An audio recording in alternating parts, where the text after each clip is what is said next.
அனைவருக்கும் வணக்கம் ஃப்ரெண்ட்ஸ். இது உங்கள் கிராண்ட் கோச்சிங் சென்டர். டிஎன்யூஎஸ்ஆர்பி 2025க்கான சப் இன்ஸ்பெக்டர் டிபார்ட்மெண்ட் கோட்டாவுக்கு நாங்கள் ஆன்லைன் டெஸ்ட் பேட்ச் கண்டக்ட் பண்ணுறோம். டிஸ்கிரிப்ஷன் கீழே வாட்ஸ்அப் லிங்க்கு தரோம், அதில் ஜாயின் பண்ணுங்கள். குரூப்பில் மற்ற டீட்டெயில் எல்லாத்தையும் சொல்கிறோம். இப்போ வந்து நம்ம பிஎன்எஸ் பார்ட்டு 14 பார்க்க போகிறோம். அதாவது ஒவ்வொரு பார்ட்டாக நம்ம பார்க்குறோம்.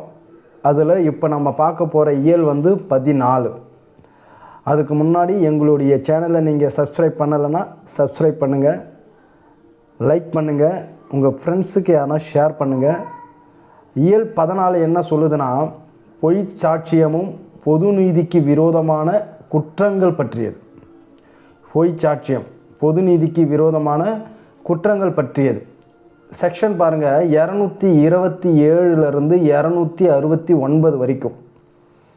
இயல் 14 அப்படின்றது செக்ஷன் பார்த்திங்கன்னா 227லேருந்து 229 வரைக்கும். இப்போ 227 என்ன சொல்லுது அப்படின்னா, பொய் சாட்சியம் கொடுத்தல். 227 வந்து என்ன சொல்லுதுன்னா, பொய் சாட்சியம் கொடுத்தல். 228 என்ன சொல்லுதுன்னா, பொய் சாட்சியம் புனைதல். 228 வந்து பொய் சாட்சியம் புனைதல். ஃபஸ்ட்டு வந்து கொடுத்தல், 2 வந்து புனைதல். 229 என்னன்னா, பொய் சாட்சியத்திற்கு தண்டனை. 229 என்ன சொல்லுதுன்னா, பொய் சாட்சியத்திற்கு தண்டனை.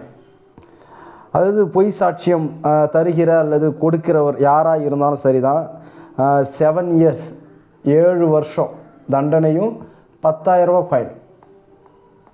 10,000 ரூபா ஃபைனும் கொடுப்பாங்க.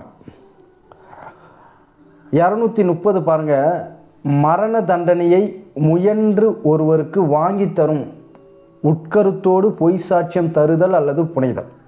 230 பாருங்களேன், மரண தண்டனையை முயன்று ஒருவருக்கு வாங்கி தரும். அதாவது அவனுக்கு இந்த சாட்சியம் சொன்னால் அவனுக்கு கன்ஃபார்மாக ஒரு மரண தண்டனை கிடைக்கும் அப்படின்ற ஒரு இன்டென்ஷனோட நீங்கள் வந்து பொய் சாட்சியம் தரீங்க, அப்படி இல்லைன்னா புனையிறீங்க அப்படின்னா அதுக்கு தண்டனை எதில் சொல்லுவாங்கன்னா 230 சொல்கிறாங்க. இப்போ ஃபஸ்ட்டு இந்த 4 செக்ஷனை பாருங்கள். 227ன்றது பொய் சாட்சியம் கொடுத்தல், 228ன்றது பொய் சாட்சியம் புனைதல், 229ன்றது பொய் சாட்சியத்திற்கு தண்டனை, 230ன்றது ஒருத்தவனுக்கு மரண தண்டனையை வாங்கி தரணும் அப்படின்ற ஒரு இன்டென்ஷனோட பொய் சாட்சியம் தருதல் அல்லது புனைதல். 231 பாருங்கள், ஆயுள் சிறை தண்டனையோ அல்லது சிறை தண்டனையோ விதித்து தண்டிக்கப்படக்கூடிய குற்றத்திற்கான தண்டனை தீர்ப்பை முயன்று பெறும் உட்கருத்துடன் பொய் சாட்சியம் தருதல் அல்லது புனைதல். ஒன்றும் கிடையாதுங்க.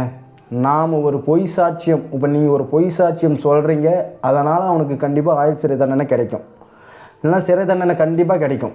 அது மாதிரி நீங்கள் ஒரு பொய் சாட்சியம் சொல்கிறீங்க அப்படின்னு அவனுக்கு வாங்கி தரணுன்ற ஒரு இன்டென்ஷனோடு நீங்கள் சொல்கிறீங்க அப்படின்னா அதை கண்டுபிடிச்சானா 231 உங்களுக்கு பனிஷ்மெண்ட்டு உண்டு.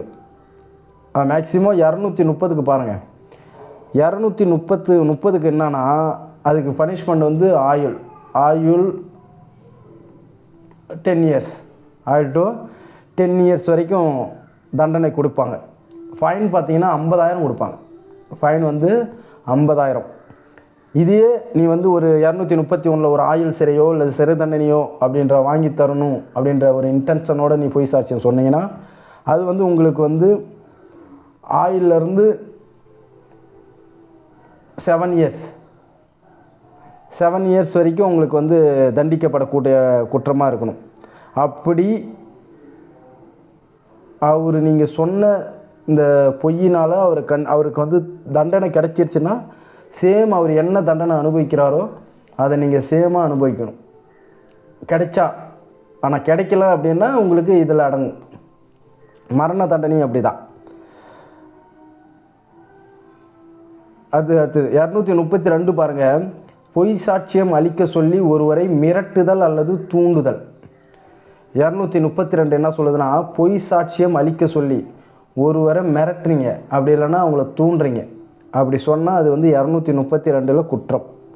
பிஎன்எஸ் 232 என்ன சொல்லுது, பொய் சாட்சியம் அளிக்க சொல்லி ஒருத்தவங்களை நீ மிரட்டுற அப்படி இல்லைன்னா அவங்கள தூண்டுறீங்க அப்படின்னா அது எதில் பாதிப்பாங்கன்னா 232 உங்களை அதுக்கு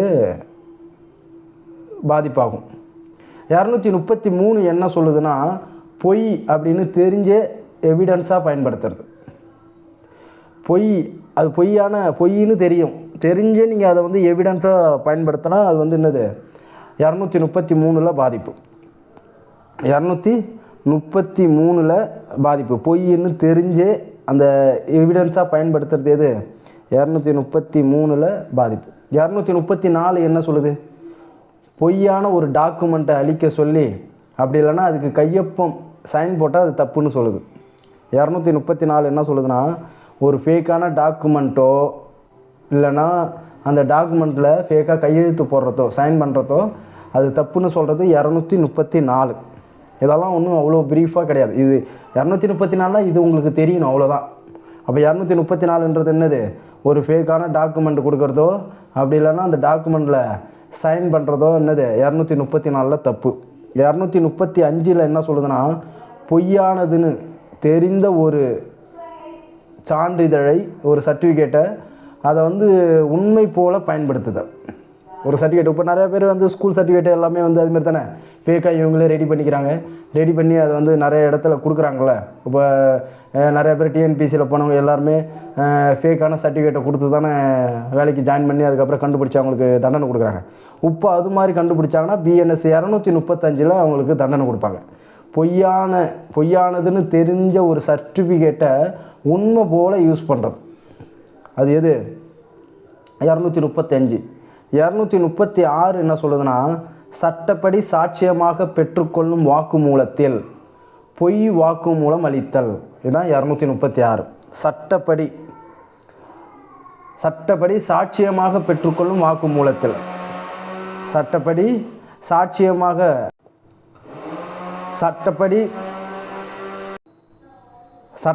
சாட்சியமாக பெற்றுக்கொள்ளும் வாக்குமூலத்தில் பொய் வாக்குமூலம் அளித்தல்.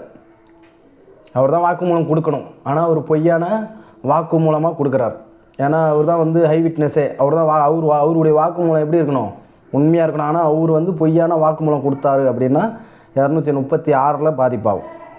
237 பாருங்கள். பொய் என்று தெரிந்த அறிவிப்பை உண்மை போல் பயன்படுத்துதல். நிறையா இப்போ சோஷியல் மீடியாவில் ஃபேஸ்புக்கில் எல்லாத்துலேயும் பார்க்குறீங்க. ஒரு அறிவிப்புன்னு சொல்லி ஃபேக்கான அறிவிப்பு நிறையா போடுறாங்க, அதையும் நிறைய பேர் ஃபார்வர்ட் பண்ணுறாங்க. அதுபோல் பொய்ன்னு தெரிந்த அறிவிப்பை உண்மை போல் பயன்படுத்துதல் அது வந்து எதில் சொல்லுதுன்னா 237 சொல்லுது. 238 பாருங்கள். குற்றத்திற்கான சாட்சியத்தை மறையும்படி செய்தல் அல்லது குற்றவாளியை காப்பதற்கு பொய் தகவல் கொடுத்தல். ஒரு குற்றத்திற்கான சாட்சியம், ஒரு க்ரைமு, அந்த க்ரைமுக்கான எவிடன்ஸை மறைக்கிறீங்க. அப்படி இல்லைன்னா அக்யூஸ்டை அவனை வந்து சேவ் பண்ணணும்னு சொல்லிட்டு நீங்கள் என்னது ஒரு பொய்யான தகவலை கொடுக்குறீங்க அப்படின்னா 238 நீங்கள் பாதிப்புக்கு உள்ளாவீங்க. 238ன்றது என்னென்னா ஒரு க்ரைமுக்கான எவிடன்ஸை நீங்கள் வந்து மறைக்கிறீங்க. அப்படி மறைச்சா அது தப்பு. அப்படி இல்லையா அக்யூஸ்டை நீங்கள் வந்து என்ன பண்ணுறீங்க, அவனை சேவ் பண்ணுன்றதுக்காக ஒரு ஃபேக்கான இன்ஃபர்மேஷனை கொடுக்குறீங்க. அப்படி கொடுத்தாலும் 238 பாதிப்புக்கு உள்ளாவீங்க. நான் எதுக்கு இந்த வேர்ட்ஸ் எல்லாம் சொல்கிறேன்னா அந்த வேர்ட்ஸ் எல்லாம் ரொம்ப முக்கியம். அதெல்லாம் இருந்தால் தான், ஏன்னா இதை நீங்கள் படிக்கக்குள்ளே எல்லாம் ஒரே மாதிரி தான் இருக்கும். அதனால தான் நான் உங்களுக்கு வேர்ட்ஸை சொல்லி காட்டுறேன். அடுத்தது 239 பாருங்கள். குற்றம் பற்றிய செய்தியை தெரிவிக்க கட்டுப்பட்டவர் அதை தெரிவிக்காது விடுதல். ஒரு கொலை நடக்குது, அந்த ஒரு மர்டர் நடக்குது. அந்த மர்டர் நடக்கிற இடத்துல இருக்கிறாப்பில் பார்க்குறாங்க. அப்போ அந்த மர்டர் நடக்குள்ளே நம்ம பார்த்தா எங்கே நம்மளும் ஹை விட்னஸாக போய் நம்மளும் கோர்ட்டுக்கு கேஸு அலையணுமோ அப்படின்னு சொல்லிட்டு நிறைய பேர் என்ன பண்ணுவாங்க, யாரும் நிறைய பேர் சொல்ல மாட்டாங்க இந்த இடத்துல இந்த மாதிரி நடந்திருக்கு அப்படின்னு. ஆக்சுவலாக குற்றம் பற்றிய செய்தியை தெரிவிக்க கட்டுப்பட்டவர், அந்த இடத்துல இருக்கிறீங்கன்னா நீங்கள் கன்ஃபார்மாக சொல்லணும்.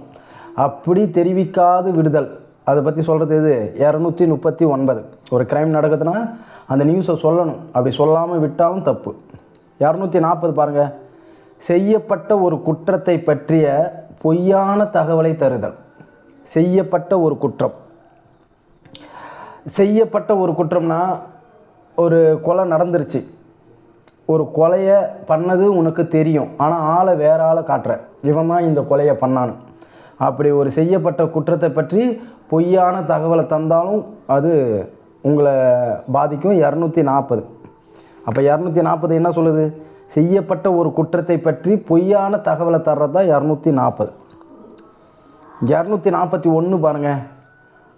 ஆவணத்தை அல்லது மின்னணு பதிவுருவை சாட்சியமாக தாக்கல் செய்வதை தடுக்க அதை அழித்து விடுதல்.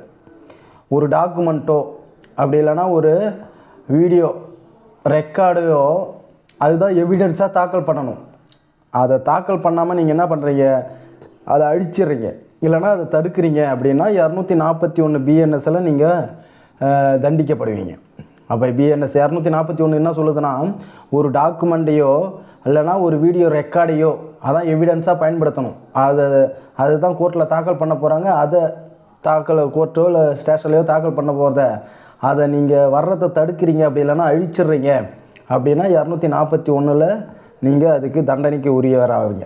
242 என்ன சொல்லுதுன்னா, ஒரு உரிமை வழக்கில் அல்லது குற்ற வழக்கில் செய்ய அல்லது நடவடிக்கையின் பொருட்டு பொய்யாக ஆள்மாறாட்டம் செய்த ஒரு சிவில் கேஸோ இல்லைனா ஒரு கிரைம் கேஸோ, அந்த கேஸில் அந்த நடவடிக்கையின் பொருட்டு ஒரு பொய்யாக ஆள்மாறாட்டம் செய்தல், இது நிறைய பேர் பண்ணுறாங்க. ஆனால் இது வந்து 200 கண்டுபிடிச்சாங்கன்னா 242 பனிஷ்மெண்ட்டுக்கு உள்ளாவாங்க. அப்போ 242 என்ன சொல்லுது? ஒரு ஃபேக்கான ஆள்மாறாட்டம், அதாவது ஒரு சிவில் கேஸோ இல்லைனா ஒரு கிரைம் கேஸ்லையோ அவங்க ஆள்மாறாட்டம் பொய்யா ஆள்மாறாட்டம் பண்ணுறது எது? 242 தண்டிக்கப்படுவாங்க. 243 என்ன சொல்லுதுன்னா, தண்டை இழப்பாகவோ அல்லது நிறைவேற்றுகை மூலமாகவோ சொத்து கைப்பற்றப்படுவதை தடுப்பதற்காக மோசடியாக அதை அகற்றுதல் அல்லது மறைத்து வைத்தல். 243 தண்டை இழப்பாகவோ அல்லது நிறைவேற்றுகை மூலமாகவோ சொத்து கைப்பற்றப்படுவதை. தண்டை இழப்பாகவோ அப்படின்னா என்ன அர்த்தம்னா, இப்போ வந்து கோர்ட்டில் தீர்ப்பு அபராதத்துக்கு பதில் அவங்க சொத்தை வந்து ஜப்தி பண்ணுங்க அப்படின்னு சொல்கிறாங்க. அப்படி அந்த அபராதத்துக்கு பதில் அவங்க சொத்தை வந்து எடுக்க போகிறாங்க அப்படின்னா அந்த சொத்து ப்ராப்பர்ட்டியை வந்து நீங்கள் மறைக்கிறீங்க, அப்படி இல்லைன்னா அகற்றுறீங்க. அதுக்கு உங்களுக்கு 243 பனிஷ்மெண்ட்டு தருவாங்க. 244 என்ன சொல்லுதுன்னா, அதையோ அந்த தண்டை இழப்பாகவோ அல்லது நிறைவேற்றுகை மூலமாகவோ சொத்து கைப்பற்றப்படுவதை தடுப்பதற்காக மோசடியாக அதற்கு உரிமை கொண்டாடுதல். மோசடியாக அதற்கு உரிமை. இப்போ அபராதத்துக்கு பதிலாக சொத்தை வந்து உங்களை வந்து ப்ராப்பர்ட்டியை எடுக்க போகிறாங்கன்னு வச்சுங்க. அப்படி அந்த ப்ராப்பர்ட்டியை எடுக்கக்குள்ளே நீங்கள் அதுக்கு என்ன பண்ணீங்கன்னா அதுக்கு உங்களுக்கு சம்மந்தமே இருக்காது. ஆனால் அதுக்கு நீங்கள் போய் இதை உரிமை கொண்டாடினா நம்மளுக்கு கொடுத்துருவாங்கன்னு நினச்சிங்கண்ணே, அதுக்கு போய் நீங்கள் உரிமை கொண்டாடினீங்கன்னா அதில் 244 உங்களுக்கு பனிஷ்மெண்ட். புரியுதுங்களா? 245 என்ன சொல்லுதுன்னா, கொடுபட வேண்டியதல்லாத தொகைக்காக மோசடியாக தீர்ப்பாணையை தம் பேரில் பிறப்பிக்கும்படி செய்தல். 245 அதாவது கொடுபட வேண்டியதல்லாத தொகைக்கு அவர் வந்து அவ்வளோ பணமே தர்ற மாதிரி இருக்காது. அப்படி இல்லையா, அந்த பணத்தோட அதிகமான தொகையாக நீங்கள் என்ன பண்ணுறீங்கன்னா தீர்ப்பாணையை தம் பேரில் பிறப்பிக்கும்படி செஞ்சீங்கன்னா அது வந்து 245 உங்களை பாதிக்கும். காசே கொடுக்க ஒரு 10,000 வச்சுங்க. இப்போ 10,000 வந்து அவர் வந்து கொடுக்குற மாதிரி இருக்காது. இல்லைன்னா 10,000 கம்மியாக தான் கொடுக்கணும், ஆனால் அதிகமாக அப்போ இது கொடுக்கணும் எங்களுக்கு, அப்போ அதிகமான தொகை வந்து எங்களுக்கு ஈடு கட்டணும் அப்படின்னு நீங்கள் தீர்ப்பாணையை உங்கள் பேரில் வாங்கினீங்கன்னா அது வந்து என்னது 245 தண்டனை. 246 என்ன சொல்லுதுன்னா, நீதிமன்றத்தில் நேர்மையற்ற முறையில் பொய்யான உரிமையை கொண்டாடுதல். நேர்மையற்ற முறையில் உங்களுக்கு அதுக்கு சம்மந்தமே இருக்காது, ஆனால் கோர்ட்டில் போய் நீங்கள் என்ன பண்ணுவீங்க, ஒரு ஃபேக்காக என்னுடைய சொத்து தான் என்னுடைய ப்ராப்பர்ட்டி தான் சொல்லிட்டு நீங்கள் உரிமை கொண்டாட முடியாது. ஏன்னா அது சிவில் கேஸில் இது மாதிரி நிறைய நடக்கும். அப்போ 246 என்ன சொல்லுதுன்னா, நீதிமன்றத்தில் நேர்மையற்ற முறையில் பொய்யான உரிமையை கொண்டாடுதல். 246. 247 பாருங்கள். கொடுபட வேண்டியதல்லாத தொகைக்காக மோசடியாக தீர்ப்பாணியை பெறுதல். தீர்ப்பாணியை பெறுதல் அதாவது 245 அப்படின்னா சொல்லுதுன்னா தீர்ப்பானை தம் பெயரில் பிறப்பிக்கும்படி செய்தல். 247 என்ன சொல்லுதுன்னா தீர்ப்பாணியை பெறுதல். இதுதான் ரெண்டுக்குள்ள டிஃப்ரெண்ட். இதை தான் நீங்கள் வச்சுக்கணும். 245க்கும் 247க்கும் 245ன்றது தீர்ப்பானை தம் பெயரில் பிறப்பிக்கும்படி செய்தல்.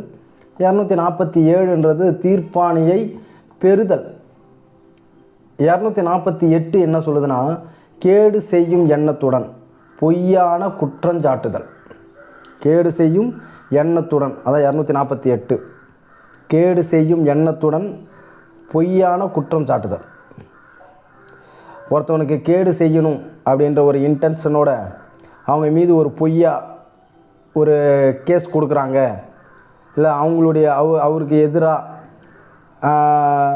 சாட்சி சொல்கிறாங்க அப்படின்னா, ஆனால் சட்டப்படி ஆதாரம் எதுவும் இல்லை, அவங்க பண்ணுறதுக்கு சட்டப்படி ஆதாரம் எதுவும் இல்லை, அப்போ இது பொய் தான் அப்படின்னு தெரிஞ்சால் அவங்களுக்கு வந்து 248 பனிஷ்மெண்ட் பண்ணுவாங்க. அதாவது இதனால் வந்து 5 வருஷம் அப்படி இல்லைன்னா 5 லட்சம் இதுக்கு ஃபைனு. அடுத்தது 249 பாருங்கள், குற்றம் செய்தவருக்கு புகழளித்தல்.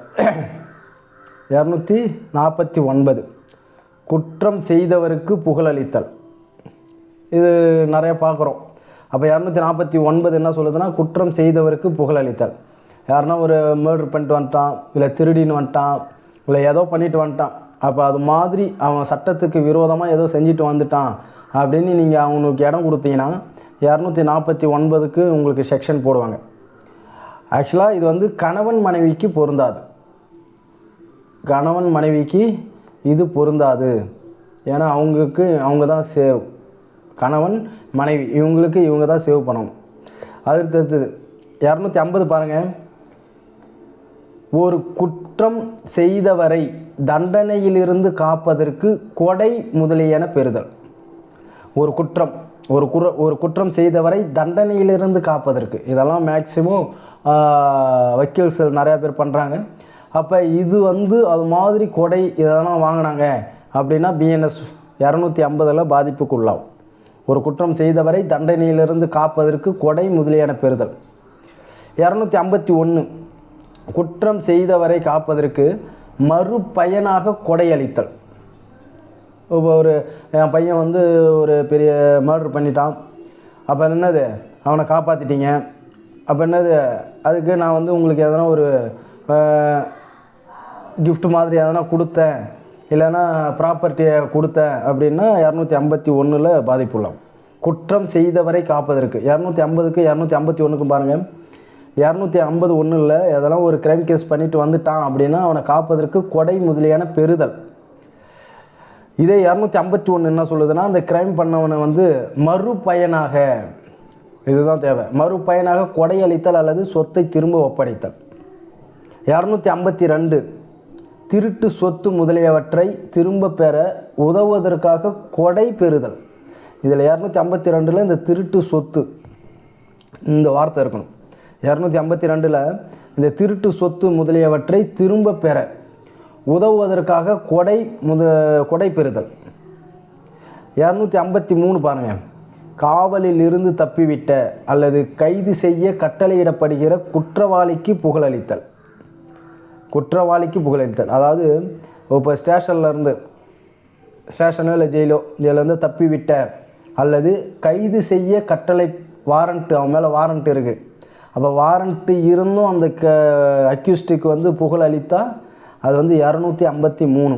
நல்லா பார்க்கணும். குற்றம் செய்தவருக்கு புகழளித்தல் அப்படின்றது 249.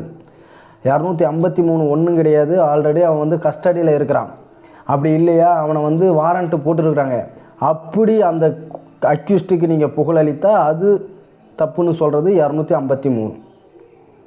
254 பாருங்கள், கொள்ளைக்காரர் அல்லது கூட்டு கொள்ளைக்காரர்களுக்கு புகழளிப்பதற்கு தண்டனை. 254 கொள்ளைக்காரர் அல்லது கூட்டுக்கொள்ளை. கூட்டுக்கொள்ளைன்னா 5 பேருக்கு மேலே இருக்கணும். 5 பேருக்கு மேலே இருந்தால் அது கூட்டுக்கொள்ளை. இப்போ கொள்ளைக்காரர் அல்லது கூட்டு கொள்ளைக்காரர்களுக்கு புகழளிப்பதற்கு தண்டனை அப்படின்னு சொன்னாங்கன்னா அது 254. கொள்ளைக்காரர் அல்லது கூட்டு கொள்ளைக்காரர்களுக்கு புகழளிப்பதற்கு தண்டனை அப்படின்னு சொன்னாங்கன்னா அது என்னது? அது வந்து 254. 7 வருஷம் 7 வருஷம் கடுங்காவல். இதுக்கு பனிஷ்மெண்ட் வந்து 7 வருஷம் கடுங்காவல். 255 பாருங்கள். தண்டனையில் இருந்து ஆளையும் அல்லது தண்டை இழப்பிலிருந்து சொத்தையும் காக்கும் எண்ணத்தில் சட்டத்தின் உத்தரவுக்கு பொது ஊழியர் கீழ்ப்படியாது இருத்தல். ரொம்ப முக்கியம். 255. தண்டனையிலிருந்து ஆளையும் தண்டனையிலிருந்து ஆளையும் தண்ட இழப்பிலிருந்து சொத்தையும் காக்கும் எண்ணத்தில் சட்டத்தின் உத்தரவுக்கு பொது ஊழியர் கீழ்ப்படியாது இருத்தல். இதில் யார் பற்றி சொல்லுவாங்கன்னா பொது ஊழியர்.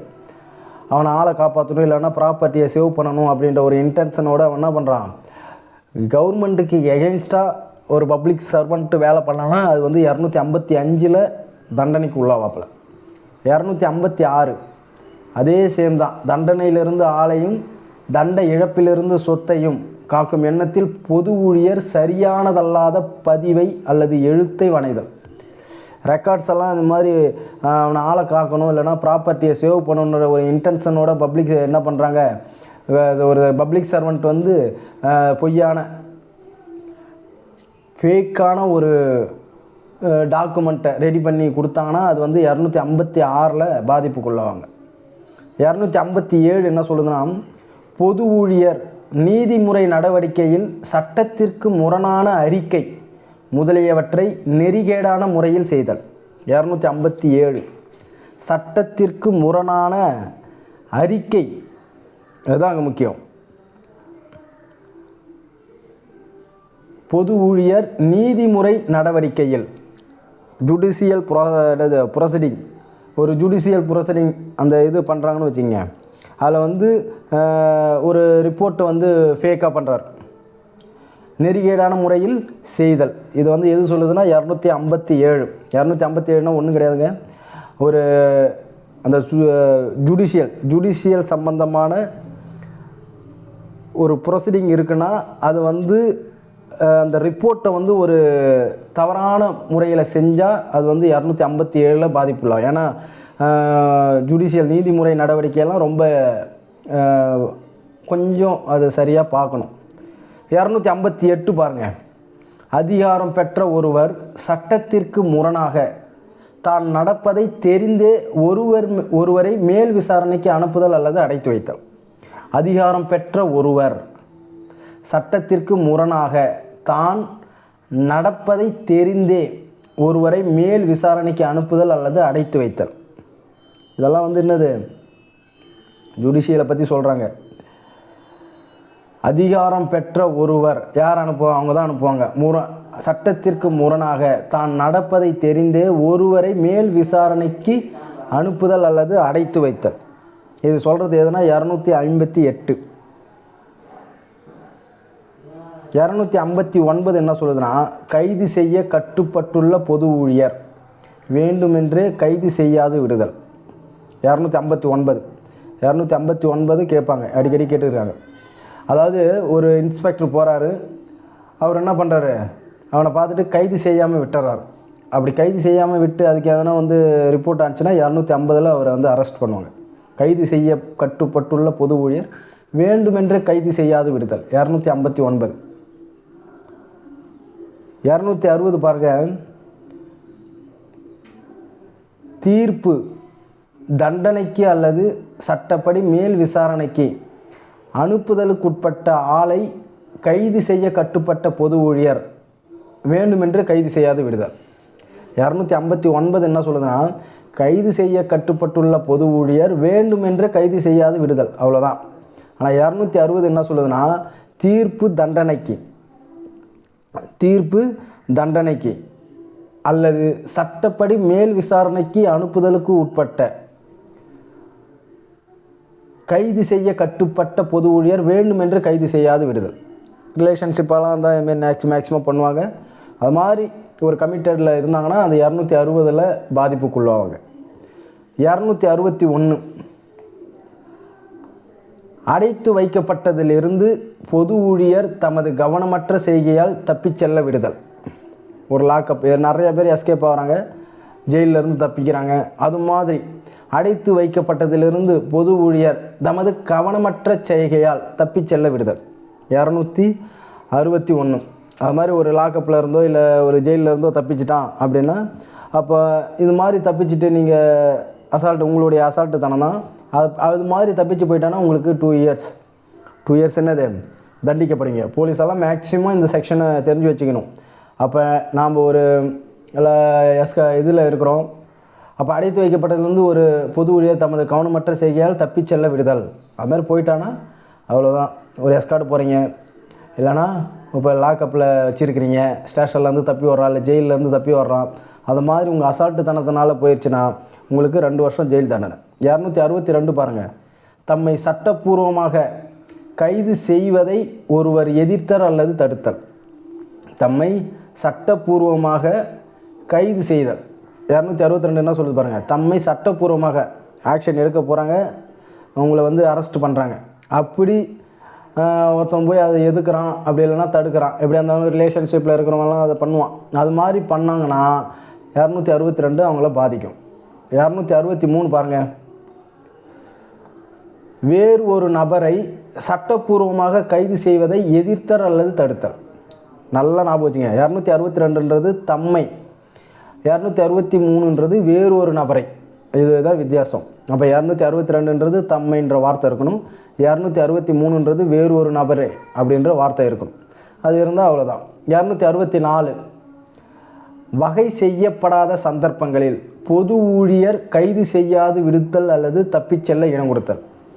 264 வகை செய்யப்படாத சந்தர்ப்பங்களில், அதாவது பிஎன்எஸ் 259, 60, 61 அந்த தருணத்தில் அது மாதிரி நேரத்தை தவிர வேறு சந்தர்ப்பங்களில் எதனா இருந்தால் அப்படி அந்த பப்ளிக் சர்வெண்ட் கைது செய்யாது விடுதல் அல்லது தப்பிச் செல்ல இடம் கொடுத்தல் அப்படின்னா 264 பனிஷ்மெண்ட் பண்ணுவாங்க. வகை செய்யப்படாத சந்தர்ப்பங்களில் பொது ஊழியர் கைது செய்யாது விடுத்தல் அல்லது தப்பிச் செல்ல இடம் கொடுத்தல். 265 பாருங்கள். வகை செய்யப்படாத சந்தர்ப்பங்களில் சட்டப்பூர்வமாக கைது செய்யப்படுவதை எதிர்த்தல் அல்லது தடுத்தல் அல்லது தப்பிச் செல்லல் அல்லது மீட்டல். 265 வகை செய்யப்படாத சந்தர்ப்பங்களில் சட்டப்பூர்வமாக கைது செய்யப்படுவதை எதிர்த்தல், தடுத்தல், தப்பிச் செல்லல், மீட்டல். இதெல்லாம் 265. 264க்கு 65க்கும் ஒன்றும் கிடையாது. பொது ஊழியர் கைது செய்யாது விடுதல், தப்பிச் செல்ல இடம் கொடுத்தல், அதான் 264.